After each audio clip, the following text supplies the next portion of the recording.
എല്ലാവർക്കും യേശുവിൻ നാമത്തിൽ വന്ദനം. നമ്മൾ ജൂലൈ മാസത്തിൻ്റെ ഒടുവിലത്തെ ദിവസങ്ങളിലാണ്. ഈ മാസം വലിയ ദൈവപ്രവൃത്തിയുടെ മാസമായി നമ്മൾ പ്രഖ്യാപിച്ച മാസമാണ്.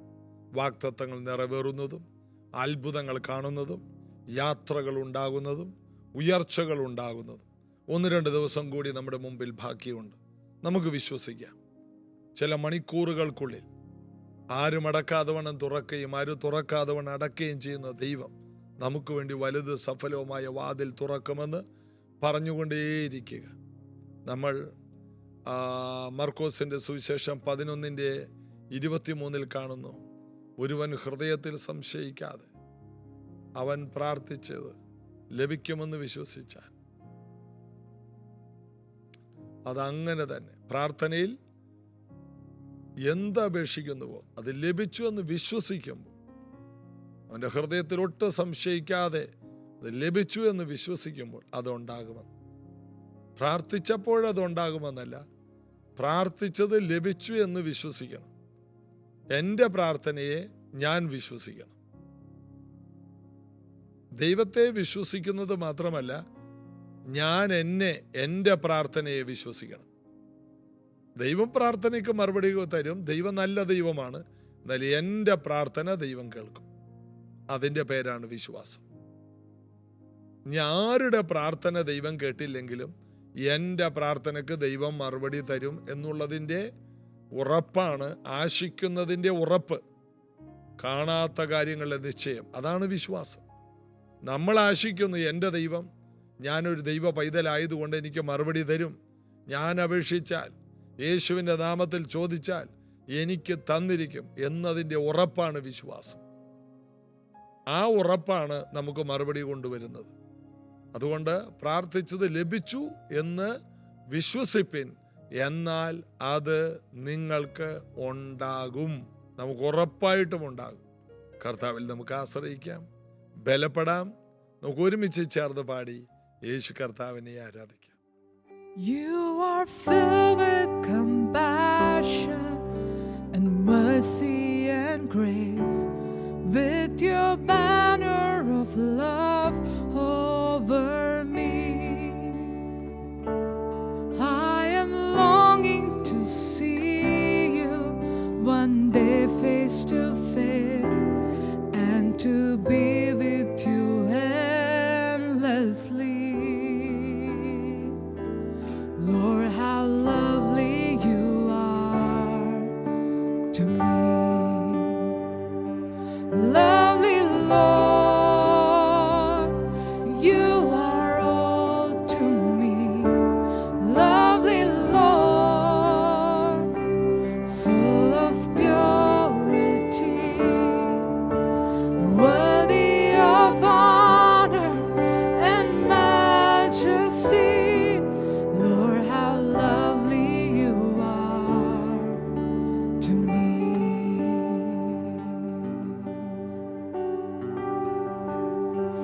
You are bright as the sunrise and fairest of all. Unto you all the glory will be. You're the God of creation and Lord of my life, and we worship you faithfully. Lord, how lovely you are to me. Lovely Lord, you are all to me.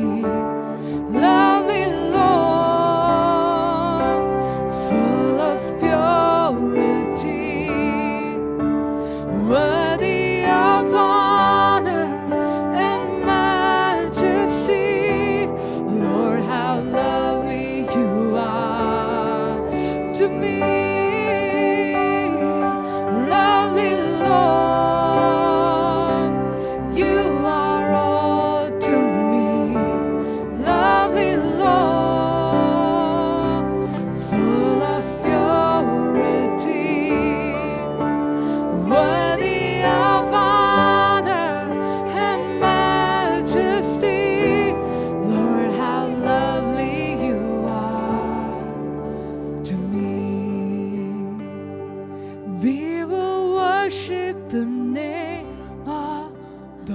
holy as one.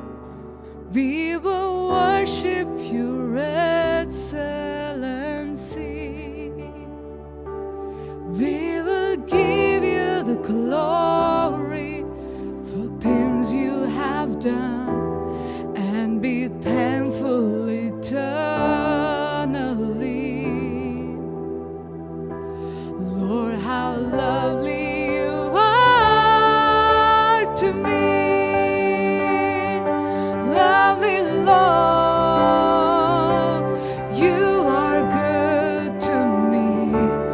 Lovely Lord, full of purity, worthy of honor and majesty. Lord, how lovely you are to me. Lovely Lord, you are all to me. Lovely Lord, full of purity, worthy of honor and majesty. Lord, how lovely you are to me. അപ്പോസ്തല പ്രവൃത്തി 7-ാം അധ്യായത്തിലേക്ക് ഇന്ന് രാവിലെ നമ്മൾ വരികയാണ്. സ്തേഫാനോസിൻ്റെ പ്രസംഗം ഇവിടെ ആരംഭിക്കുന്നേ ഉള്ളൂ. സ്തേഫാനോസിൻ്റെ വാക്കുകളോടും ശക്തിയോട് എതിർക്കാൻ ആർക്കും കഴിയാതെ അവരടുത്ത ഒരു വിമർശനവും സ്തേഫാനോസ് ഒരു ചതിയനാണെന്നും മോശയ്ക്കും ദൈവത്തിനും വിരോധമായി ന്യായപ്രമാണത്തെ മറിക്കുന്നവനാണെന്നും നസറേനായ യേശുവിൻ്റെ മതക്കാരനാണെന്നും നസറേനായ യേശു ഈ സ്ഥലത്തെ നശിപ്പിച്ച് മോശയുടെ നിയമങ്ങൾ മാറ്റുമെന്നും അങ്ങനെ ഇസ്രായേലിൽ ഒരു ഇളക്കം കൊണ്ടുവരാൻ അവർക്ക് ചില കാര്യങ്ങൾ ചെയ്യാൻ കഴിഞ്ഞു. ന്യായാധിപ സംഘത്തിൻ്റെ മുമ്പിൽ സ്തേഫാനോസിനെ നിർത്തി. സ്തേഫാനോസിനെ എല്ലാവരും ഉറ്റുനോക്കി. അവൻ്റെ മുഖം ഒരു ദൈവദൂതൻ്റെ മുഖം പോലെ ആയിരുന്നു എന്ന് നമ്മൾ വായിക്കുന്നു. അതിനുശേഷം ഇത് ഉള്ളത് തന്നെയോ എന്ന് മഹാപുരോഹിതന്മാർ ചോദിച്ചതിന് അവൻ പറഞ്ഞത്, അവിടെ മുതൽ ഈ അധ്യായം മുഴുവനും സ്തേഫാനോസിൻ്റെ ഈടാതടവില്ലാത്ത പ്രസംഗമാണ്. ശക്തമായ ഒരു പ്രസംഗം. എവിടെ തുടങ്ങുന്നു? വിശ്വാസികളുടെ പിതാവായി അബ്രഹാമിൽ ആരംഭിച്ച് യേശു ക്രിസ്തുവിൽ കൊണ്ടുവന്ന് നിർത്തുന്ന ഒരു പ്രസംഗം. അബ്രഹാം എന്ന വ്യക്തിയെ ദൈവം വിളിച്ച് വേർതിരിച്ച് ബഹുജാതികൾക്ക് പിതാവാക്കി അതിൽ നിന്ന് രാജാക്കന്മാരെ രാജകുമാരിമാരെയും പുറപ്പെടുവിച്ച് അതിനകത്തുനിന്ന് ഒരു രാജാതി രാജാവിനെ കൊണ്ടുവരുമെന്നുള്ള, അവൻ്റെ രാജ്യത്തിന് അവസാനം ഉണ്ടാകത്തില്ല എന്നുള്ള പ്രവചനങ്ങളുടെ പൂർണ്ണതയിലേക്ക് സ്തേഫാനോസ് ഈ പ്രസംഗത്തെ കൊണ്ടുവരുന്നതാണ് പിന്നീട് നമ്മൾ കാണുന്നത്. നമുക്ക് വായിക്കാം 2-ാമത്തെ വാക്യം. സഹോദരന്മാരും പിതാക്കന്മാരും ആയ പുരുഷന്മാരെ കേൾപ്പിൻ. എങ്ങനെയാണ് സ്തേഫാനോസിന്റെ പ്രസംഗം സ്തേഫാനോസ് സംബോധന ചെയ്യുന്നത്? 1, സഹോദരന്മാരെ. 2, പിതാക്കന്മാരുമായ പുരുഷന്മാരെ. നിങ്ങൾ സഹോദരങ്ങളാണ്, എൻ്റെ സഹോദരങ്ങളാണ്, തമ്മിൽ സഹോദരങ്ങളാണ്. നിങ്ങൾ ഞങ്ങളുടെ പിതാക്കന്മാരാണ്. അതിൻ്റെ അർത്ഥം ഞങ്ങൾ നിങ്ങളെ സ്നേഹിക്കുന്നു, നിങ്ങളെ ബഹുമാനിക്കുന്നു. ഒരു ബഹുമാനത്തിൻ്റെ അഭിസംബോധനയോടുകൂടി സ്തേഫാനോസ് എന്ന ദൈവപുരുഷന്റെ പ്രസംഗം ഇവിടെ ആരംഭിക്കുന്നു. മറ്റുള്ളവരോട് എങ്ങനെ സംസാരിക്കണം? അവർക്ക് മനസ്സിലാകണം നമ്മൾ അവരെ സ്നേഹിക്കുന്നു എന്ന്. 2, നമ്മൾ അവരെ ബഹുമാനിക്കുന്നു എന്ന്.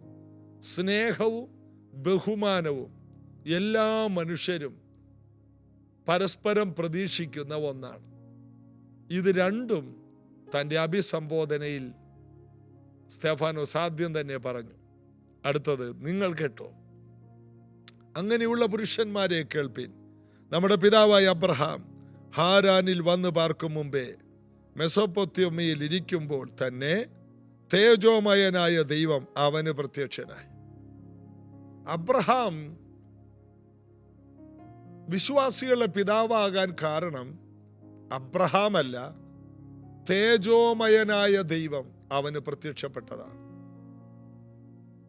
അബ്രഹാമിന് തേജോമയനായ ദൈവം പ്രത്യക്ഷപ്പെട്ടില്ലെങ്കിൽ അബ്രഹാം വെറും അബ്രാം മാത്രമാണ്. ദൈവം പ്രത്യക്ഷപ്പെട്ടതുകൊണ്ട് അവൻ അബ്രഹാമായി മാറി. അല്ലെങ്കിൽ വെറും ഒരു അബ്രാം മാത്രമായി, സാറ വെറും ഒരു സാറായി മാത്രമായി മക്കളില്ലാതെ ഈ ഭൂമിയിൽ തീർന്നു പോയാനെ. അവരുടെ പേര് പോലും ആരും അറിയില്ല. എന്നാൽ തേജോമയനായ ദൈവം അവന് പ്രത്യക്ഷനായി. ദൈവത്തിൻ്റെ പ്രത്യക്ഷതയാണ് നമ്മെ മറ്റുള്ളവരിൽ നിന്ന് വളരെ വളരെ മാറ്റങ്ങളിൽ കാണിക്കുന്നത്. ദൈവവുമായി എൻകൗണ്ടർ ഉള്ളവരാണ് വിശ്വാസവീരരായി മാറിയത്. കർത്താവുമായിട്ടുള്ള ആ അടുത്ത ബന്ധം, ദൈവശബ്ദം കേട്ടതും ആ ദൈവശബ്ദത്തിനൊത്തവണ്ണം ചലിച്ചതുമാണ് അബ്രഹാമിന്റെ വിജയരഹസ്യം. അബ്രഹാമിന്റെ വിജയരഹസ്യത്തിൽ അബ്രഹാമിന് വലിയ എഫർട്ടുകളൊന്നുമില്ല. അവൻ ദൈവത്തെ വിശ്വസിച്ചു എന്നൊരൊറ്റ വാക്കാണ് അവനെ നീതിയായി കണക്കിട്ടത്. അബ്രഹാമിന്റെ ഉയർച്ചകളുടെ കാരണം മുഴുവൻ ദൈവമാണ്. അബ്രഹാം ആകെ ചെയ്തത് ദൈവം പറഞ്ഞത് അനുസരിച്ചു, ദൈവത്തെ വിശ്വസിച്ചു. അതുകൊണ്ട് ആകാശത്തിലെ നക്ഷത്രങ്ങളെ പോലെ അവന്, കടൽ തീരത്തെ മണലുകളെ പോലെ ദൈവം അവന് തലമുറകളെ കൊടുത്തു. അവനെ ദൈവം കുറച്ചു കളഞ്ഞില്ല. ദൈവത്തെ ഒന്ന് കടന്ന് വിശ്വസിക്കാൻ ആര് മനസ്സ് വെക്കുമോ അവർ കുറഞ്ഞു പോകില്ല എന്നുള്ളതിൻ്റെ തെളിവാണ് അബ്രഹാം. വെറും അബ്രാം. ദൈവ വിളി വന്നപ്പോൾ, ദൈവിക ഇടപെടലുണ്ടായപ്പോൾ, ദൈവത്തിൻ്റെ എൻകൗണ്ടർ ഉണ്ടായപ്പോൾ അവൻ അബ്രഹാമായി മാറി. ഇന്ന് ഇത് കേൾക്കുന്ന പലരും, നിങ്ങൾക്ക് യാതൊരു അനുഭവം കർത്താവിൽ ഇല്ലെങ്കിൽ ഈ ദിവസങ്ങൾ ദൈവത്തിൻ്റെ പ്രത്യക്ഷത, തേജോമയനായ ദൈവം അവന് പ്രത്യക്ഷനായി. നമുക്ക് ദൈവത്തിൻ്റെ ഒരു പ്രത്യക്ഷത നമ്മുടെ വ്യക്തിപരമായ ജീവിതത്തിൽ ഉണ്ടെങ്കിൽ അന്ന് മുതൽ നമുക്കൊരു തിരിവുണ്ട്. അല്ലെങ്കിൽ നമ്മൾ വിശ്വാസികളാണെങ്കിൽ പോലും ബുദ്ധിപരമായിട്ട് മുന്നോട്ട് ചുവടുകൾ വയ്ക്കും. നമുക്കൊരു തിരിവ് വരുന്നത് ഒരു എൻകൗണ്ടറിലാണ്. ദൈവവുമായി കൂട്ടിമുട്ടിയ അബ്രഹാം, അവൻ്റെ ജീവിത യാത്ര മറ്റൊന്നായി മാറി. അടുത്ത വാക്യം, ദൈവം പ്രത്യക്ഷപ്പെട്ട് പറഞ്ഞത്, നിന്റെ ദേശത്തെയും നിന്റെ ചാർച്ചക്കാരെയും വിട്ട് ഞാൻ നിനക്ക് കാണിച്ചു തരുന്ന ദേശത്തേക്ക് ചെല്ലുക. ഇന്ന് നീ ആയിരിക്കുന്നത് പലതും നീ വിട്ടാൽ ഞാൻ നിന്നെ കാണിക്കുന്ന ഒരു ദേശത്ത് നിന്നെ കൊണ്ടുപോകും. അവിടെ ഞാൻ നിന്നെ അനുഗ്രഹിക്കും, അവിടെ ഞാൻ നിന്നെ വർദ്ധിപ്പിക്കും. ദൈവം ചില കാര്യങ്ങൾ അനുസരിക്കാൻ പറയുന്നത് ദൈവത്തിന് വേണ്ടിയല്ല, നമുക്ക് വേണ്ടി തന്നെയാണ്. അപ്പോൾ തന്നെ ദൈവം നമ്മിലൂടെ എന്തോ നമ്മുടെ തലമുറകളിലേക്ക് എന്തോ ഒരു പദ്ധതി ഇടുന്നതായിട്ട് നമുക്കവിടെ കാണാം. അബ്രഹാമിനെ വിളിക്കുമ്പോൾ തന്നെ ദൈവം ഒരു 40-42 തലമുറയ്ക്ക് ശേഷം വരുന്ന യേശു കർത്താവിനെയാണ് പിതാവാം ദൈവത്തിന്റെ മനസ്സിൽ കിടക്കുന്നത്. യേശു ക്രിസ്തുവിന്റെ വംശാവലി മത്തായിയുടെ സുവിശേഷത്തിൽ കാണുന്നു. അബ്രഹാം മുതൽ യേശു വരെ, അബ്രഹാം മുതൽ ദാവീദ് വരെ, ദാവീദ് മുതൽ ബാബേൽ പ്രവാസം വരെ, അങ്ങനെ അവിടെ എഴുതിയിട്ടുണ്ട്. അങ്ങനെ കൊടുത്തിരിക്കുന്നിടത്ത് എല്ലാം കൂടി ഒരു 40-42 തലമുറകൾ എത്തിയപ്പോഴേക്കും യേശു കർത്താവ് വന്നു. എന്നാൽ അതും കഴിഞ്ഞ് മുന്നോട്ട് വരുമ്പോൾ ഇന്നിവിടെ ആയിരിക്കുന്ന നമ്മുടെ തലമുറയെയും ദൈവത്തിന് കാണാൻ കഴിഞ്ഞു. ദൈവത്തിന് കാണാനുള്ള കണ്ണുണ്ട്. എങ്ങനെ? അവൻ ആരംഭത്തിൽ തന്നെ അവസാനം അറിയുന്നവനാണ്. നമ്മെ അവൻ കണ്ടിരുന്നു, എന്നെയും നിങ്ങളെ അവൻ കണ്ടിരുന്നു. ലേവിയെ കുറിച്ച് വായിക്കുമ്പോൾ അബ്രഹാം മൽക്കീസദേക്കിനെ എതിരേറ്റ് ചെന്നപ്പോൾ അബ്രഹാമിൻ്റെ ഉള്ളിൽ ലേവി ഉണ്ടായിരുന്നു, 4-ാം തലമുറ ലേവി ഉണ്ടായിരുന്നു. അതായത് അബ്രഹാം സകലത്തിലും മൽക്കിസദേക്കിന് ദശാംശം കൊടുത്തപ്പോൾ സകലരോടും ദശാംശം വാങ്ങുന്ന ലേവി അബ്രഹാമിൽ തന്നെ ഉണ്ടായിരുന്നു. നാം എന്ത് വിതയ്ക്കുന്നുവോ അത് അടുത്ത തലമുറകളിലേക്ക് നന്മയായി നമ്മൾ തിരിച്ചു കൊയ്യുന്ന ഒരു സീസണിലേക്ക് വരും. നമ്മുടെ തലമുറയ്ക്ക് വേണ്ടി ചെയ്യാവുന്നത് നാം ദൈവത്തിന് വേണ്ടി വിതയ്ക്കുന്നതാണ്. ദൈവത്തിന് വേണ്ടി ചെലവാക്കിയാൽ അടുത്ത തലമുറകൾ അഭിവൃദ്ധിയിൽ നിന്ന് അഭിവൃദ്ധിയിലേക്ക് വരും. ഇന്ന് സഹിച്ചാൽ അടുത്ത തലമുറ വലിയ അത്ഭുതങ്ങളായിട്ട് മാറുമെന്നുള്ളതിൻ്റെ തെളിവുകളാണ് ഈ പറയുന്ന ഭാഗത്തെല്ലാം കാണുന്നത്. അബ്രഹാമിനോട് പറഞ്ഞു, അതുപോലെ തന്നെ അവൻ അനുസരിച്ചു. നിന്റെ ദേശത്തെയും നിന്റെ ചാർച്ചക്കാരെയും വിട്ട് ഞാൻ നിനക്ക് കാണിച്ചു തരുന്ന ദേശത്തിലേക്ക് ചെല്ലുക. ഞാൻ നിനക്ക് കാണിച്ചു തരുന്നു. സ്തെഫാനോസ് എടുത്ത് പറയും, അങ്ങനെ അവൻ കൽദയരുടെ ദേശം വിട്ട് ഹരാനിൽ വന്ന് പാർത്തു. അവൻ്റെ അപ്പൻ മരിച്ച ശേഷം ദൈവം അവന് അവിടെ നിന്ന് നിങ്ങളിപ്പോൾ പാർക്കുന്ന ദേശത്തിൽ കൊണ്ടുവന്ന് പാർപ്പിച്ചു. ദൈവം കൊണ്ടുവന്നു, അബ്രഹാം നടന്നതല്ല, ദൈവം നടത്തിയത്. അപ്പൊ വിശ്വാസ ജീവിതം എന്ന് പറയുന്നത് എങ്ങോട്ടെന്നല്ലാതെ പുറപ്പെട്ടു എന്നൊക്കെ പറയുന്നത് ദൈവത്തിന്റെ നടത്തിപ്പാണ്. വിശ്വാസത്തിൽ നമ്മൾ ചുവടുവെക്കുമ്പോൾ ദൈവം തന്നെയാണ് നയിക്കുന്നത്. അതാണ് അവിടെ എഴുതിയിരിക്കുന്നത്. അവന്റെ അപ്പൻ മരിച്ച ശേഷം ദൈവം അവനെ അവിടെ നിന്ന് ഹരാനിൽ നിന്ന് നിങ്ങൾ ഇപ്പോൾ പാർക്കുന്ന ഈ ഇസ്രായേൽ ദേശത്തിൽ കൊണ്ടുവന്ന് പാർപ്പിച്ചു. ദൈവം കൊണ്ടുവന്നാണ്.